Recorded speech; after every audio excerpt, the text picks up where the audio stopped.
I thought maybe a summary of what we've been through, where we're going, and what there is at the end might be a good idea for the last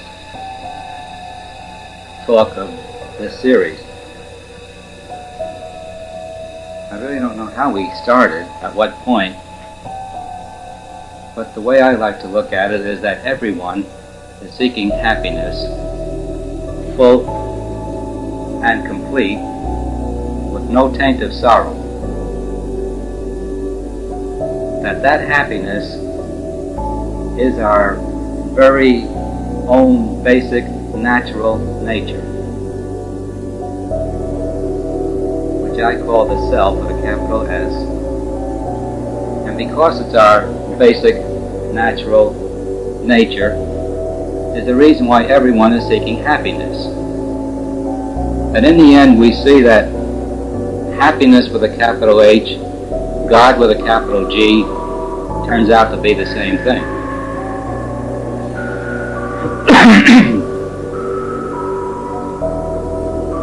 The mistake we all make is that we look for this happiness in people and in things. And it is not in people or things. The happiness or the pleasure that we feel is the eliminating of the pain of the desire for something. This desire is an original lack which we assumed. Being infinite beings, we never had any lack. We assume this lack, we create a desire for it. When the desire is fulfilled, our thoughts, nature, the self, shines forth. Little things I've been saying and trying to accomplish, I've been trying to get you to see this yourself. Nothing should be accepted that I say nor that anyone else says until you can prove it out for yourself. The uniqueness of this science, which is a science, someday you'll see it's the science of all sciences, is that this is a subjective science. We have to seek it within. We can't put it out on the table in front of us and examine it. We can only examine it within our own mind, within our own being. Also, the intellect does not avail it to us.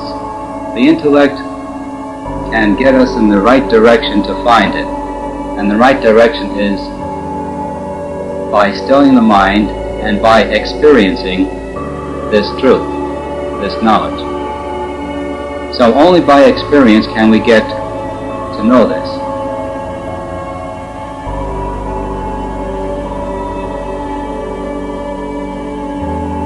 It is good in our daily life to be not the doer, be not the agent. Just be the witness. It is not I but the Father who worketh through me attitude, which several in this group already have, is the main conduct of life that we should strive for. The more we become the witness in life, the more we become non-attached to the body, the more we become our real self. So there's two things I'm suggesting. One is the quest, who am I? And the second is, in life itself, be not the doer, be the witness. Let things happen. Allow it to be. Because that's the way we are in the final top state. And the best behavior in life is that which is characteristic of the top state. There are many other things which I'm sure you're aware of humbleness and so forth, goodness, kindness, honesty. All these things help. But the greatest aid is be not the doer, be the witness. Alright, now when the self of us presents itself to us, It's a tremendous experience. It's a very difficult one to contain. We feel as though we're going to burst because we recognize our omnipotence, omniscience, and omnipresence. But just seeing it once doesn't establish. However, once experiencing it, you'll never let go until you reestablish it. To try to get back into that state, the next time it'll last a bit longer. Third time, still longer. Until finally, we are in it 24 hours a day. When we attain this top state, we are not zombies, but we are all-knowing, everywhere present, everything falling perfectly into line without us. We move in the world just like anyone else moves, but the difference is we see the world entirely different from the way everyone else sees it. We see our body as our body, and we see every other body equally as our body. Every animal as we. Everything. Now that seeing everything as I gives us that singular oneness throughout the universe, which is called God or the Self.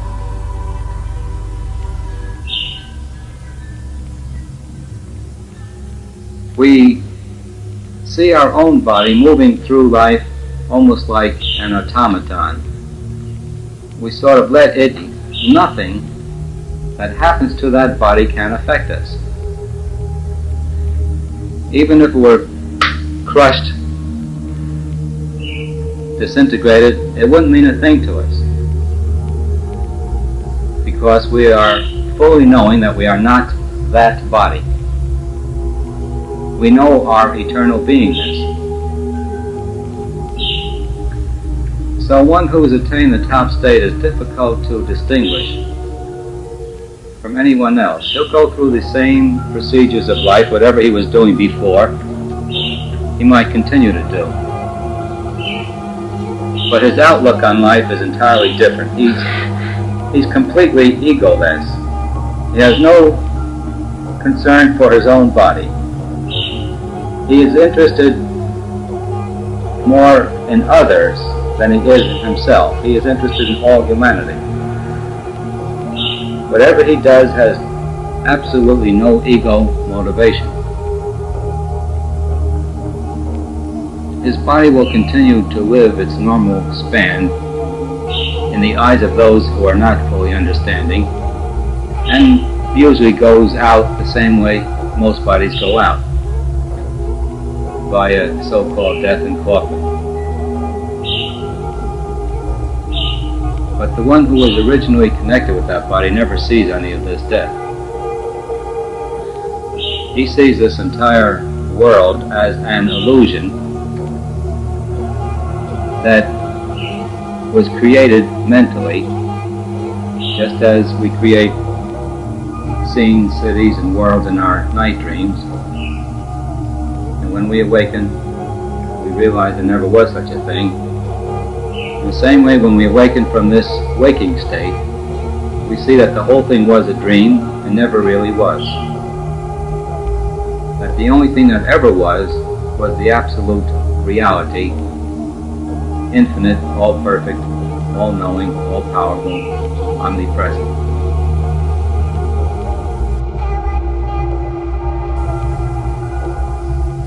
Any questions on this?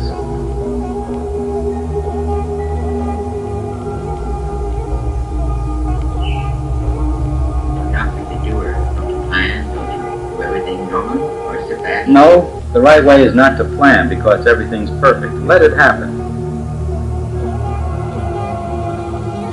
You'll be guided intuitively, instead of planning up here. At the right moment, from moment to moment, you will do the exactly right thing. Perfectly. There is a situation where somebody might take a position of that kind when he hasn't really felt it, and for example, says, "Oh, I'll just wait, I'll stay in bed until I'm moved." Meantime, he's running pain. So, he'll have to move. If we assume that we are there, and we are not, we are soon awakened to the fact that we are not there. But, Bob, I'm putting out the top state now, the perfect state, where everything is in absolute harmony every moment. Then you never think, except this very moment. And at this very moment, you know from within just what is the right thing for you to do. So you're guided intuitively each and every moment, and everything falls perfectly into line. All right, now if you're not there, of course you have to think, you have to plan. Speaking about, this is the top state. You're there, you don't have to plan, you can instantly materialize a palace of gold. Well, in practice, then it's probably in the beginning a combination of the two, where things go very easily, and then sometimes you have a hump in which you plan it out, and then other things. I suppose that would be the practice results of this.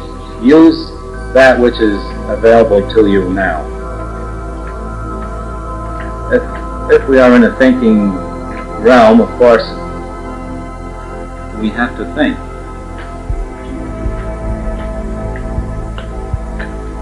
But strive for this top realm. In striving for it, we will sooner or later attain it.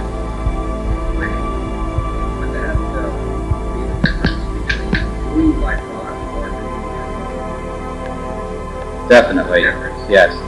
In the top state, you do by knowing. You just know from moment to moment. It just feels like, I know it. That's just the way it feels. There's no thinking to it. I know it. The word know, as you use it, is the key. You know how that word feels when you say, I know it. There's no doubt, not one iota of doubt there. And it happens. That's the key. That's the realm of knowingness. Make that all the time. Keep working for it until it comes.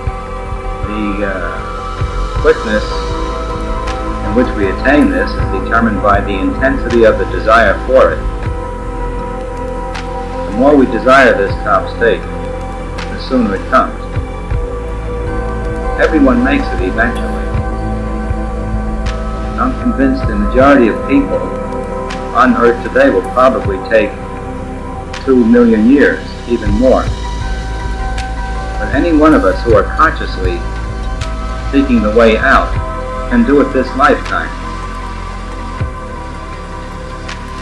The so-called grace of God is always there also. All those who have made the top grade before us, with their consciousness of perfection being radiated to us, we have tremendous grace, being actually pushed our way all the time. However, they have no right to impose themselves. We have to open ourselves to it in order to receive it. We need this grace because of the state of affairs today. Man is relatively low. We are very strongly convinced that we are a limited body, and by long habit we are trying to hold on to it. So it's not easy to let go of this body. And because of that, we need the grace of the great ones who, in our eyes, have passed on, but in their eyes, they're still here. When we recognize that they're still here, we can see them and talk to them the way we talk to each other. Or if we accept them partially, we can talk to them in sort of a dream or a vision, or see them in a way in which they're transparent, you can see through them. But the way we meet with them is determined by our acceptance of them. any one of us believe that we could go down to a restaurant here and have a cup of coffee with Jesus, the way you believe you could do it with me, if you had that much acceptance, then you could do it. Now, some of us know that he came into this room several times. He gave a sign proportionate to our degree of acceptance. If he were to suddenly appear in the room, it would be too much for most of us to accept. Therefore, he doesn't. But the way he comes to us is determined by our acceptance of him. He gave signs here. He gave signs to some people here, and I don't think they even recognized that he gave a sign. But all the signs were not, say, like me touching you on the shoulder, if I came over and touched you. It wasn't that way. But that's only because you can't accept that that could happen with him. The point I'm trying to make now is that we should open ourselves to the help of the great masters. Jesus wants to see each and every one of us know our perfection. He can't force it upon us. But his hand is always extended. It's good to keep this in mind. Then we open ourselves more to the help. How do we request to receive this help? Of Jesus as being alive, just as much as we are. Capable of meeting with you the way we meet with you. Then it can happen. We have to be open to the help. The help is always being sent to us. Are there words to say, thoughts to carry? Yes. But I can't give them to you. That's up to you. I give you the general principle, acceptance of him, the way he is.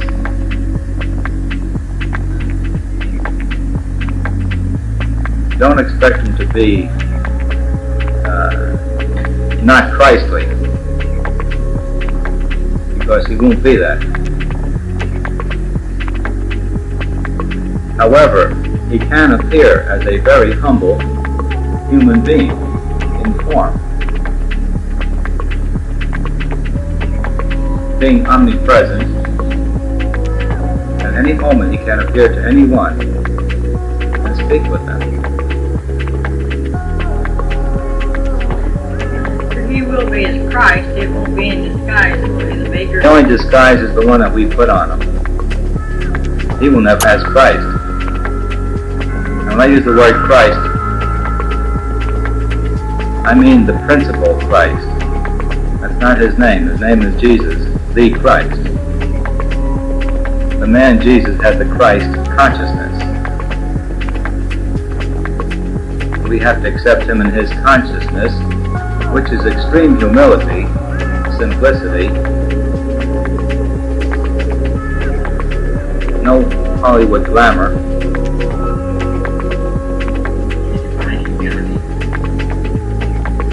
Yes, the greatest humility is true surrender. Not I, but thou. It is not I, the Father who worketh through me.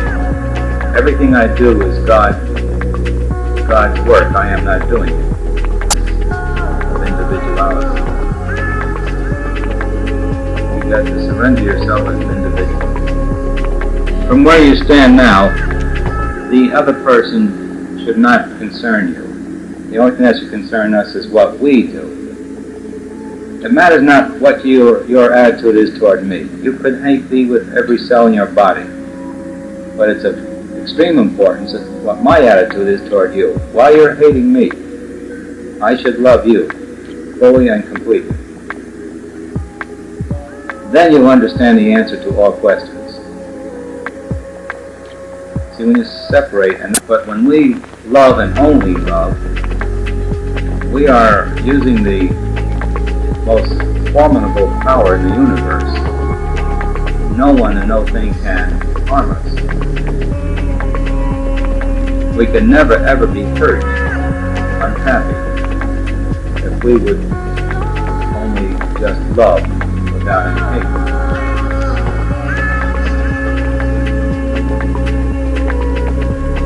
Never be hurt when you love. This is in the sense that the love is full, complete, divine love. It's just love with not one bit of hate in it. Turning the other, loving your enemy. Kind of love. That's the way we all are, naturally, or we distorted this thing. Love is understanding. When you love, you understand the other one fully. It's understanding, it's identifying with the other one, being the other one. Coming down a step, it's wanting the other one to have what the other one wants. Loving the other one the way the other one is.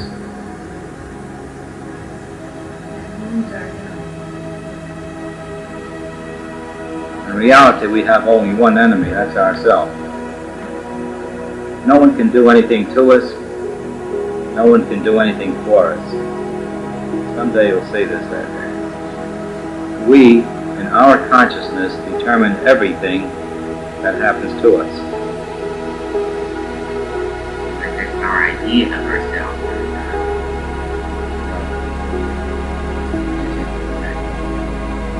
Which could be made better. Yes.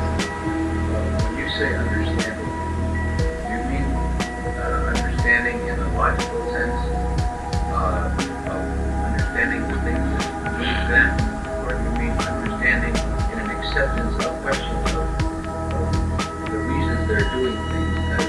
Yeah, it's acceptance in an entirety, but the real understanding requires knowledge of what the universe and the world is. When we see someone doing wrong, we have to know that this is a God being misguided. He's looking for God in the wrong place when he's doing wrong. Am I making sense? That's the understanding. He's looking for happiness the way he sees it. Even a Hitler, in his mind, is doing right. And therefore should not be hated, but should be loved, wanting him to be what his real basic nature is. And this doesn't mean approving of his program, it doesn't. But whether we approve or not of his program, loving and hating are two different things than approving of the program. See them as misguided beings. Forgive them for they know not what they do. They're like children, misguided.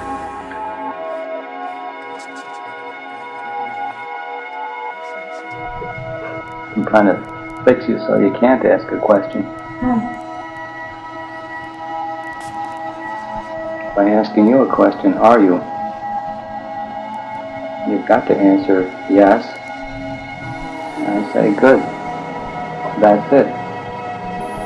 That's the self. Only be. And that's the self.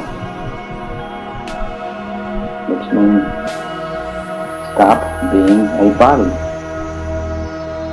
That's all there is to it. Nothing else. Total, complete, finished, period. Any questions? I want to record with it. There's no questions.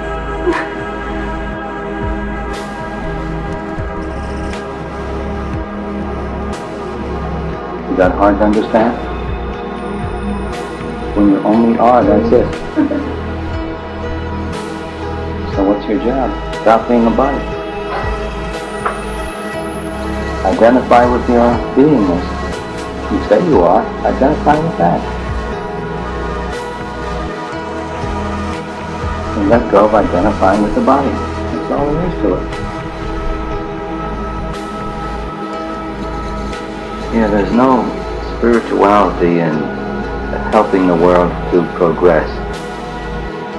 Because what you're helping is to make the world a good, solid Maya illusion. And the more progress you have, the more you move up from physical pain into mental pain. When desirelessness is attained through wisdom, its power disintegrates the two remaining vessels, the astral and the causal. That's what we can do here. Eliminate all three containers by becoming desireless. When desirelessness is attained through wisdom, its power disintegrates the two remaining bodies, astral and causal. But the higher you go, the more sensitized you become. And the shame of it all is that when we're here, we don't realize that in this physical realm, you can eliminate all other realms. And there's only one way to become desireless, which is equal to becoming egoless. But I believe the word desireless is a better cover-all word than ego.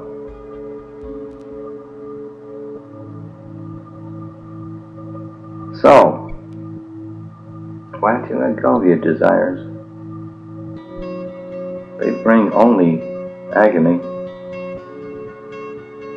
momentary pleasure, which is only relief from the lack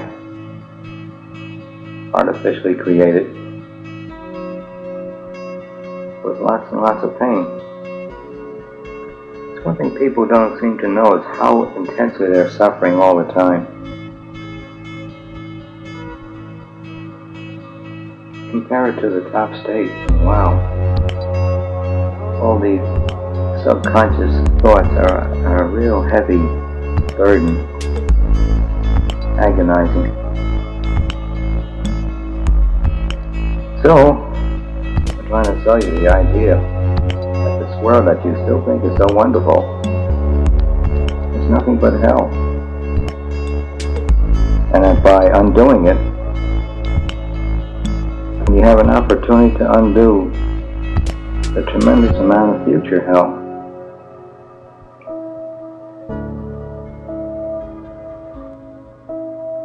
The only reason why you're not getting full realization is that you're... What did I say? Oh yeah, you're holding on to the physical. You're holding on to being a satisfied desires. Well, I guess the body itself is a desire in order to satisfy more desires. Free. You see good and bad, joy and sorrow as the same. And you're really free to indulge in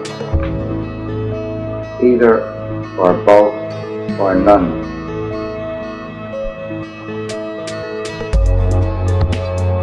You make up a desire. It doesn't hurt you. And it doesn't help you. Or if you make up a sorrow, that too doesn't hurt you nor help you in your happiness. So once you get free of the concept of being a body, whatever you do in the world is done by choice. And it can't touch you anymore. This is the part, I guess, that makes it difficult to understand the masters. You've been around, seen a lot of them. They eat, they sleep, they get sick, right? But you really couldn't understand that, could you? Why should a master be sick? Well, one time Papa was sick and he was really, his body was, showing much pain. I stayed in his room and he sat up and he said, the body is, I forget what he said. And he said, wrongness is always the same. He said, so don't worry about this body. Yeah, but what did you see? You saw the body. That's why it's hard to understand masters. We want them to behave like non-bodies while being a body. It's ridiculous. They are actually behaving differently. They're not identifying with the body, that's why. Bhagavan would moan and groan, and his disciples thought he was really suffering, but he never thought so. Because he saw the moaning and groaning, like the laughter and happiness, as a flimsy mock-up. Now when you come here and you're not feeling well, you don't get any sympathy. You sure feel great. Well, why do I tell you about it? Because we're probably wondering. So that you'll know it makes no difference. Like Papa was trying to tell you. Ram Dass is always the same. But bodies come, go, hurt, feel good. You identify only with beingness. That's always all perfect.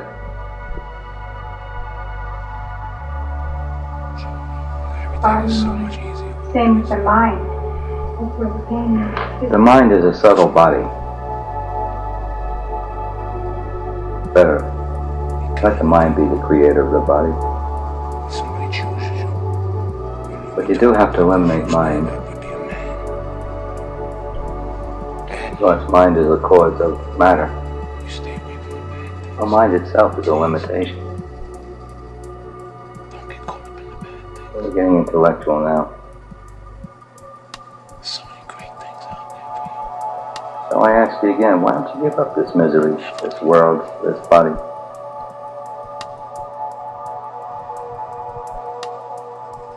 Any answers? Well, I think that what you said last time, that subconsciously, I feel that my joy really is in the world, and it's just very, very deep. Okay, and whose subconscious is it? Mine. Does that give you a key to something?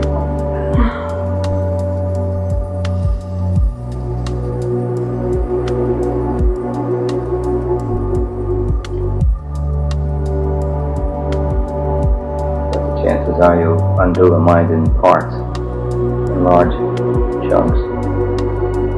That takes weeks when you do it in large chunks.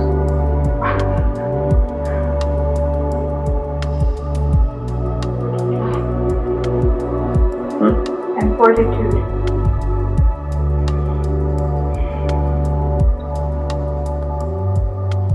Desire to do it. Wanting to do it. And then that want disappears. Then you're lucky. There's no choice anymore. There's only beingness. I could show you how you could uncreate it. Maybe that will give you some insight. While you're looking at it, go to sleep. Where is it? As far as you're concerned. If you go to sleep, you never wake up again. The thing is gone. And you see that the skyscraper is in your consciousness, in your mind?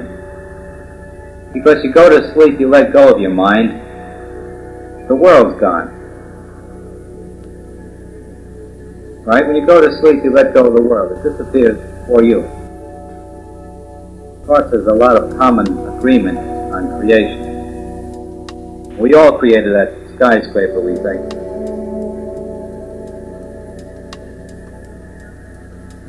But for you, when we awaken in the morning, we recreate this whole world in our consciousness, and that's where it is. But you must experience this to know it. You just work on it. Someday, suddenly the whole story unfolds, and then you see it. That's called a realization, or a revelation. Because time is a mental concept. A million years could pass. This thing actually happens in India, in Tibet. These yogis who practice going into the trance, in which the body functions are suspended, the state of suspended animation, and the body does not decay. Some of them have been buried, and on digging up graves and places with sharp instruments, they have hit these bodies and have come to life. These men have been dead for hundreds, and I've read thousands of years. Not dead, but in this state of trance. And they wake up. Now to them, just one evening went by. The body will remain in that state of suspended animation until they return to it and become it again. It would last for millions of years that way.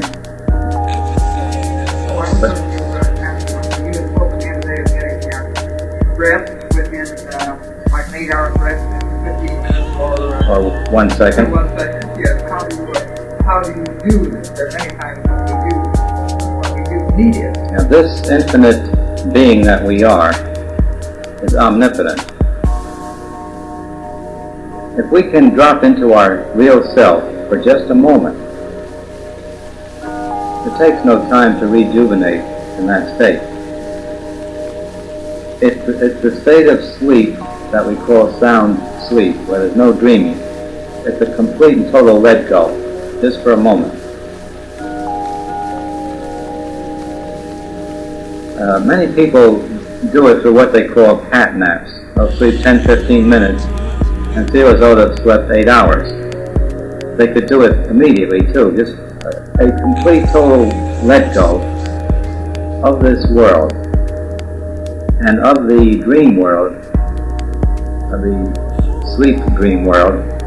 You have to let go of both of them, because that can tire you out just as much as this one. A complete let go of both of those for just a moment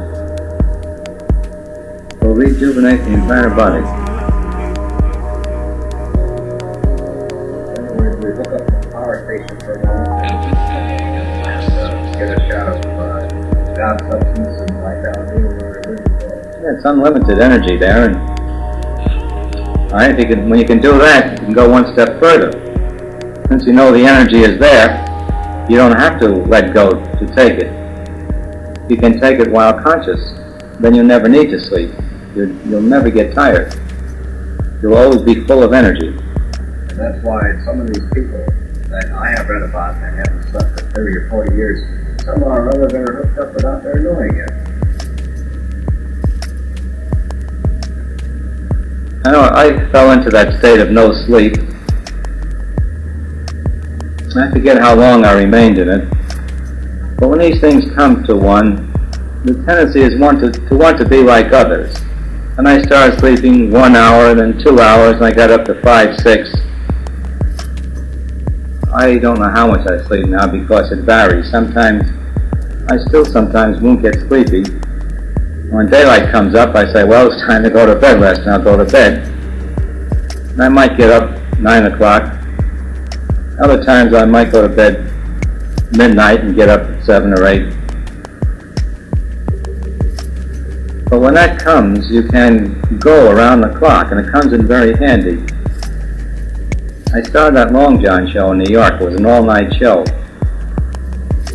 And I was arranging all the program material.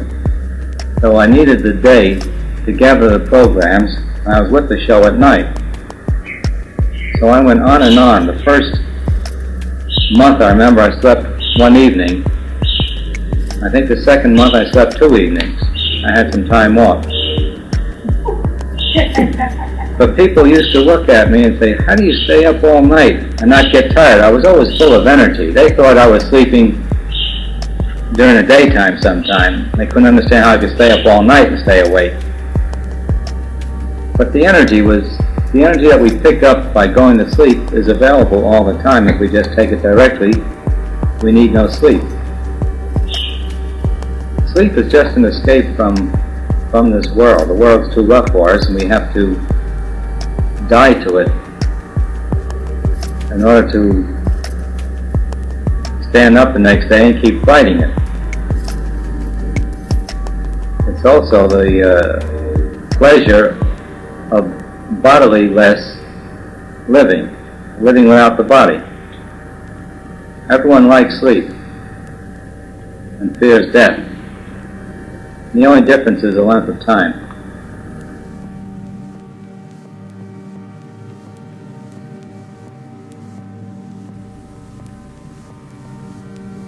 The universe is created on our entering the so-called waking state.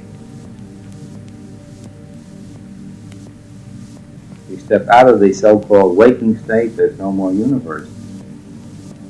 There's only our beingness. We exist, not the universe. Sleep is an interesting thing to dig into. It's revelatory. When you're in deep sleep and you're not dreaming, where's this universe? It's not with you. And that's one of the nicest states to be in, deep sleep, dreamless sleep. When you come back to the waking state, you say, gee, I feel good, I slept so well. Yeah, now where was that being then? When you were in deep sleep. You were not conscious of this external world, you were not conscious of any dream world.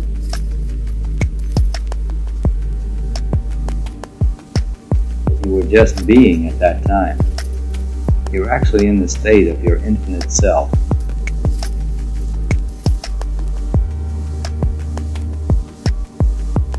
In deep sleep. You're not plugged with all the limitations. Now all you have to do is make that conscious in that state. See, we have, because of the waking state, made that, we think that's being unconscious, and it isn't. So now in the waking state we have to awaken. And then when you go to sleep, you know that is your infinite beingness, the state you're in. Because in the waking state you're in that infinite beingness and you carry it right through into sleep. See, it's the waking state that says that the sleeping state is a nothingness. Now, tell me you're a nothingness when you're in deep sleep. Then I could accept it. But in the waking state, you say you're a nothingness in deep sleep. Because you say the waking state is the state. Everything else is not real. See, the unawareness is this waking state. So in the waking state, you have to undo the unawareness, which you are calling awareness now.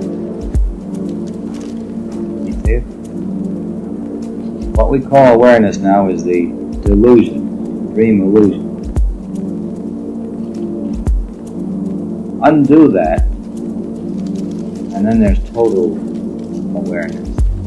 Let go of the mind completely, And what's left over is your infinite beingness, all-knowing, all-powerful, everywhere present. Just let go of the mind in your real self. We move through the three basic states of beingness. We go from waking state to dream state to dreamless state. When we dream, we're in the astral realm with our astral dream body. When we're in the dreamless sleep state, we're our essential beingness. We're in the real self. But you're in a sort of a niche state instead of the opposite. Because you've so set it. The way you undo it is by coming aware in this waking state of your infinite beingness. And then it's permanent. You will always awaken from that deep sleep state, come back to this created delusion until you undo this delusion. Now, if you could remain in that deep sleep state all the time, if you could, you would become aware of your infinity. But you can't do this, so it's silly to talk about it. You have to do it in the waking state. This for our humans, not natural. Sleep is just an escape. We set up this awful external world out here, and we can't make it so. Drop away from it.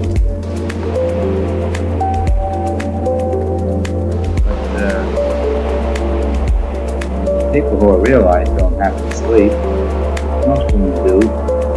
Not to be free. They live life like other people do. They don't have to sleep.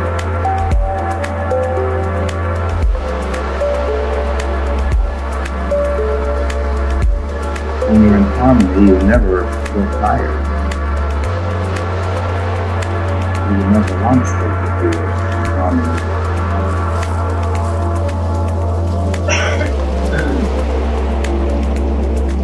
The more harmonious your life, the less you need sleep. Don't expect the mind to give you the answer. It cannot. Because the beingness is the elimination of the mind. It's just behind the mind, this all beingness.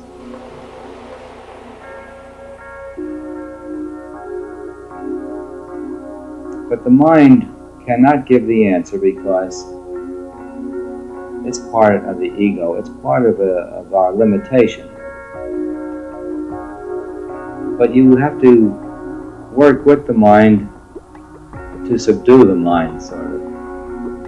As the mind gets quieter, the thoughts keep dropping away. When enough thoughts drop away, the self is obvious. It's self-obvious. And you say, wow, I've been that all the time. And then this whole dream turns, you see this whole thing as a dream, then you see it as a dream that never was. It's a big joke.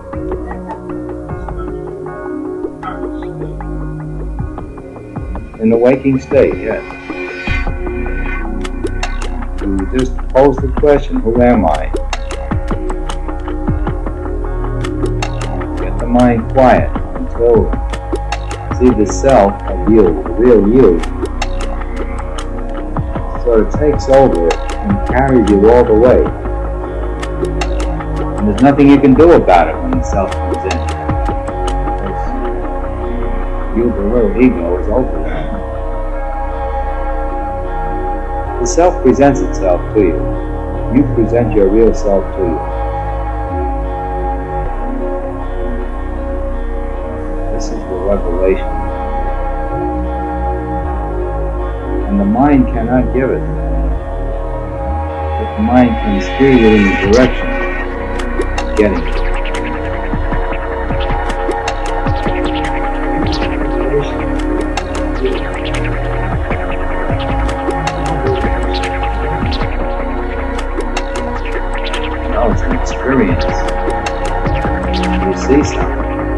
and then you try to translate it into language after the experience.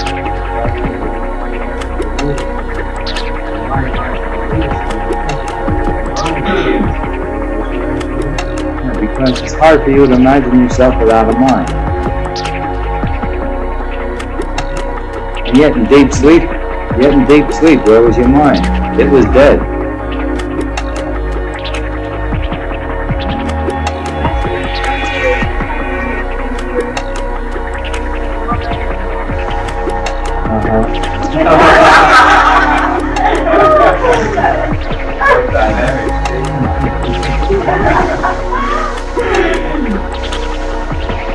You, right now, are unlimited.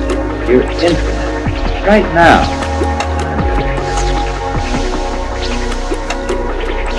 But I don't think You think you're limited. You make it hard for yourself. Your natural state is unlimited. Infinite joy. You can create universes and uncreate. You've got all power, all everything. And you're working so hard to keep yourself one body. See, as your realizations go up, you'll be that body and every other body in the universe. You won't limit yourself to one little body. But you're right, we make it hard. And we hold on to that hardness. Well, you work hard for it.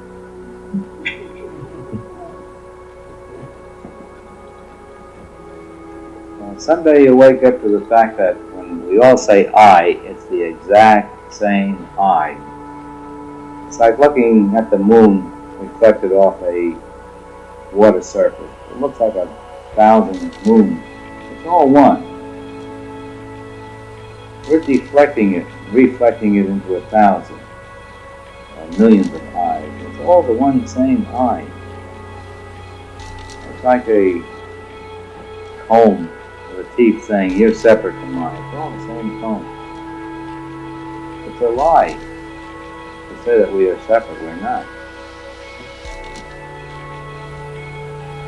But right now you're infinite. Everyone is infinite, here and now. Now that infinity is just pure beingness. Not being something, but just beingness itself. And beingness never changes. It always is. It's only beingness. It is not I and something. It's just I, and only I. But this part of us that is just the pure I, unalloyed with anything, is our infinite beingness. And then we say I, the infinite being, and a limited body, mind, with bubbles and up. But this I, when you say I, is unlimited.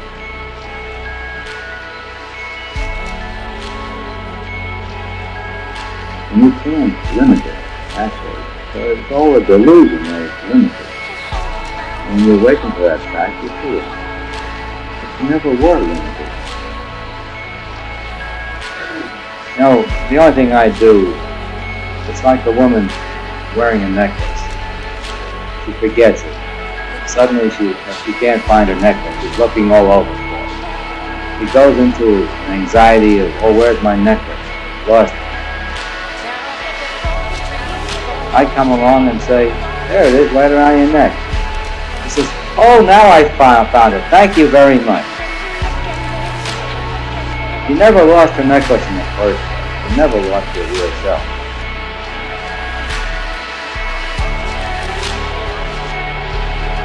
I ask the question, if you're not the mind, what are you? being. I am I. That's all you can say. So I am. But don't make the ego hover than you. Because the ego is infinite you trying to be infinite through a limited medium called the ego body world.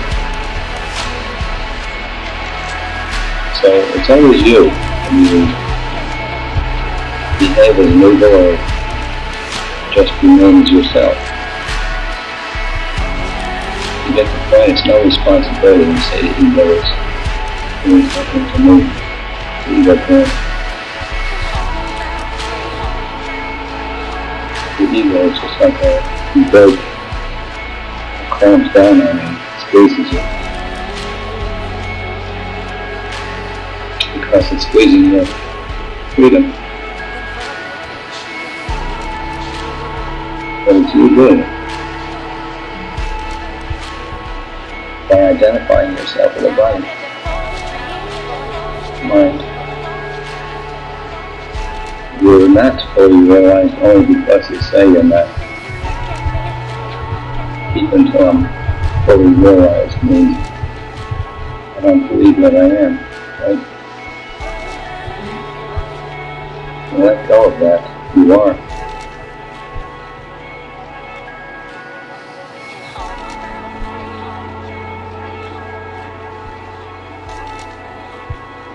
Well, in the overall, you've got to continue to wipe out the subconscious. Yeah, because I can really forget. Now, the external mediums, you can check it with our desirelessness.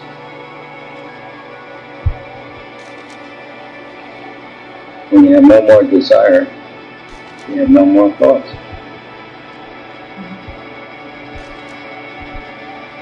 Isn't that simple?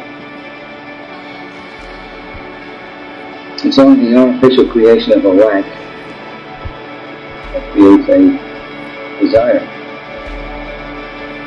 to fulfill the lack. First aphorism in the present session.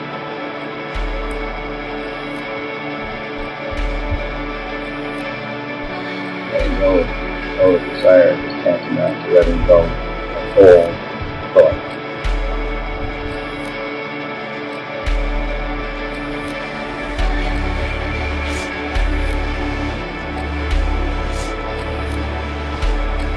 After which you work intuitively.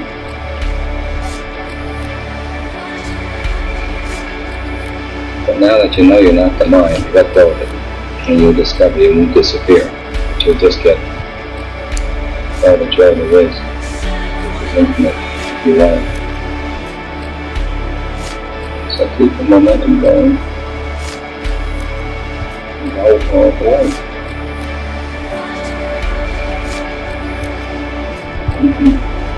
Test your desirelessness. Then no one, no thing can disturb you. You're desireless. You desire no approval. You desire no thing. So therefore no one and no thing can disturb you anymore.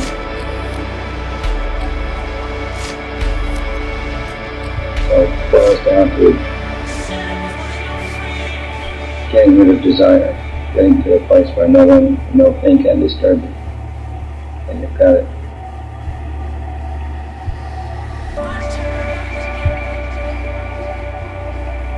Okay? Any other questions?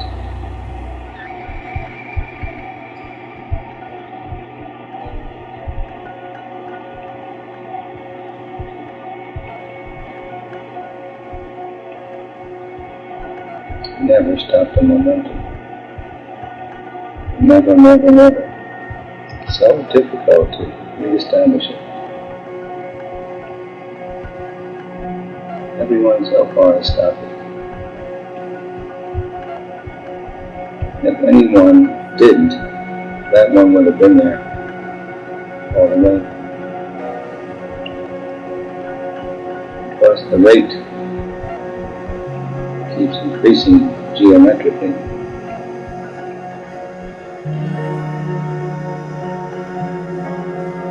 I would try to give you the key to maintaining a constant happiness so that you don't nosedive. I was aware that several individuals were diving and not coming up, which I guess is one of the reasons why I didn't get here. You see, when you're down and you think, oh, things are terrible and you're frantic, I couldn't communicate with you very easily.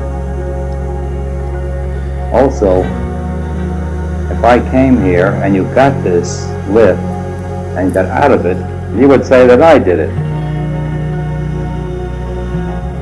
which develops a dependency relationship which isn't good. You're infinite. You can do anything and everything you want. You can have, be, or do whatever you will or desire. And when the disturbance lasts long enough, you get fed up with it and you let it go anyway. Then you do it, see, and it's much, much better when you do it and you don't need someone else to lean upon.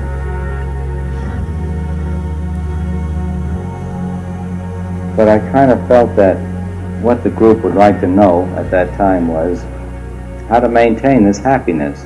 Why don't we have it all the time? We should.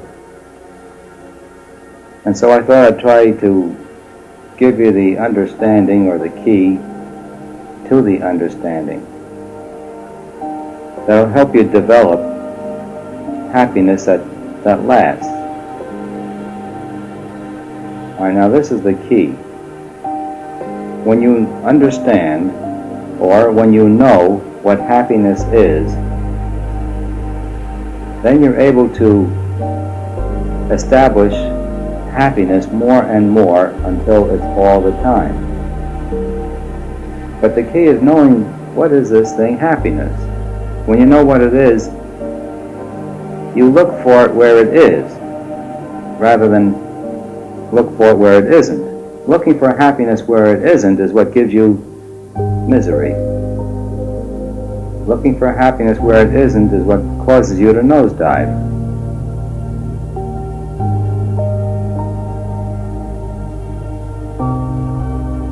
Is there any question on that, what I've said so far? The key is knowing what happiness is so that you can go directly for it. Not recognizing what happiness is makes it difficult to establish it permanently. What is happiness? Well, to most people, they call it pleasure, and what it actually is escape from pain. What most people call happiness today is they're getting away from their pain.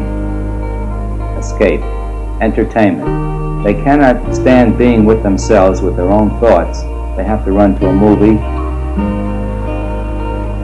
a nightclub, visit someone just to get some action going so that they are not alone with their own thoughts. When their mind is taken away from their own thoughts, they feel better and they call that happiness.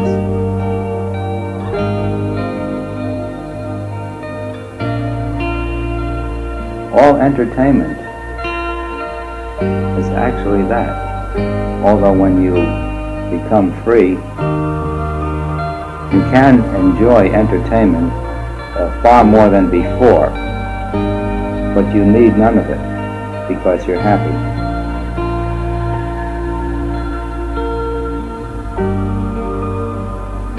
Now the happiness I'm going to talk about is not the escape from misery kind of happiness.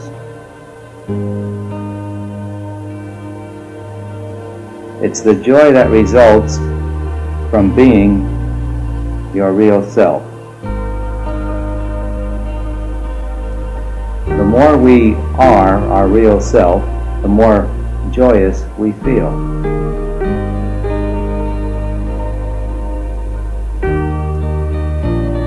Now this joy is accomplished not by the thing or the person out there, whom we associate with the joy, but it's accomplished by satisfying the desire for, or the thoughts wanting to acquire this person or thing.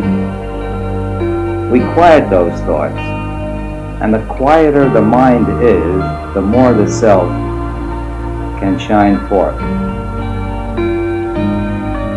But this is something you've got to see in your own mind, that the quieter you get your mind, the more joyous you are, the happier you are.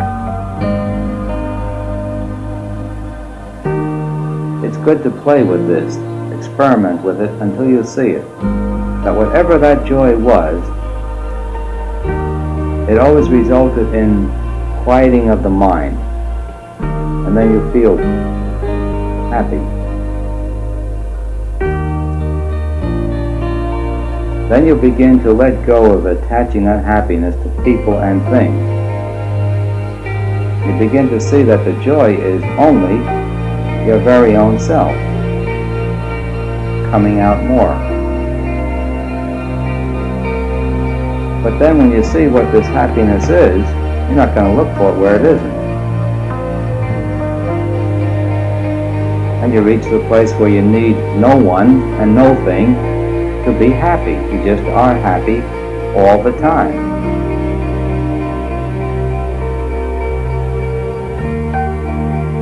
Is there any question on that? I guess intellectually it's seen by everyone, whether you see it through your own mind's eye or not. You should have it at first intellectually, then experiment with it, test it out, and you'll discover that this is so, that every time you feel happy, your mind is at ease.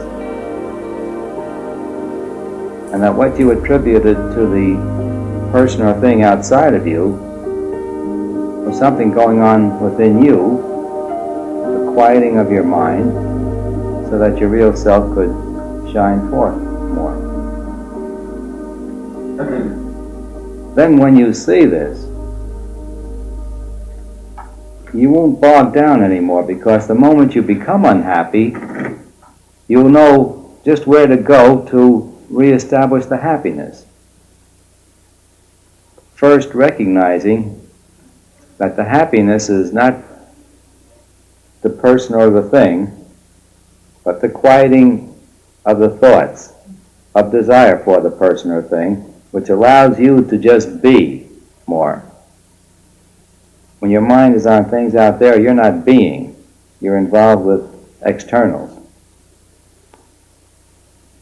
But I say the key is seeing just that point. That your happiness is the quieting of your mind through the satisfying of desires which stills thoughts for the thing.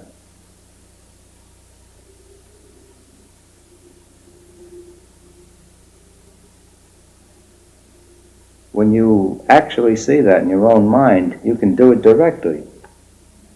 You can let go of those thoughts without achieving the person or the thing, and immediately you're happy.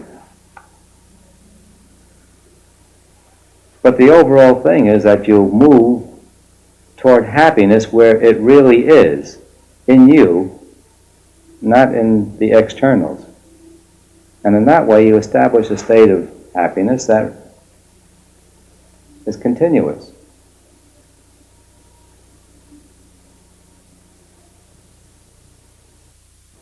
Again, I say each one has to realize this for himself or herself. But when he or she does, then happiness can be made permanent. Because then you look for happiness where it is, and you stop looking for it where it isn't. There is no happiness in people or things. Happiness is our basic nature. Happiness is our very beingness. And when we are only being, we are infinitely happy. when we are only being and nothing else, we are infinitely happy.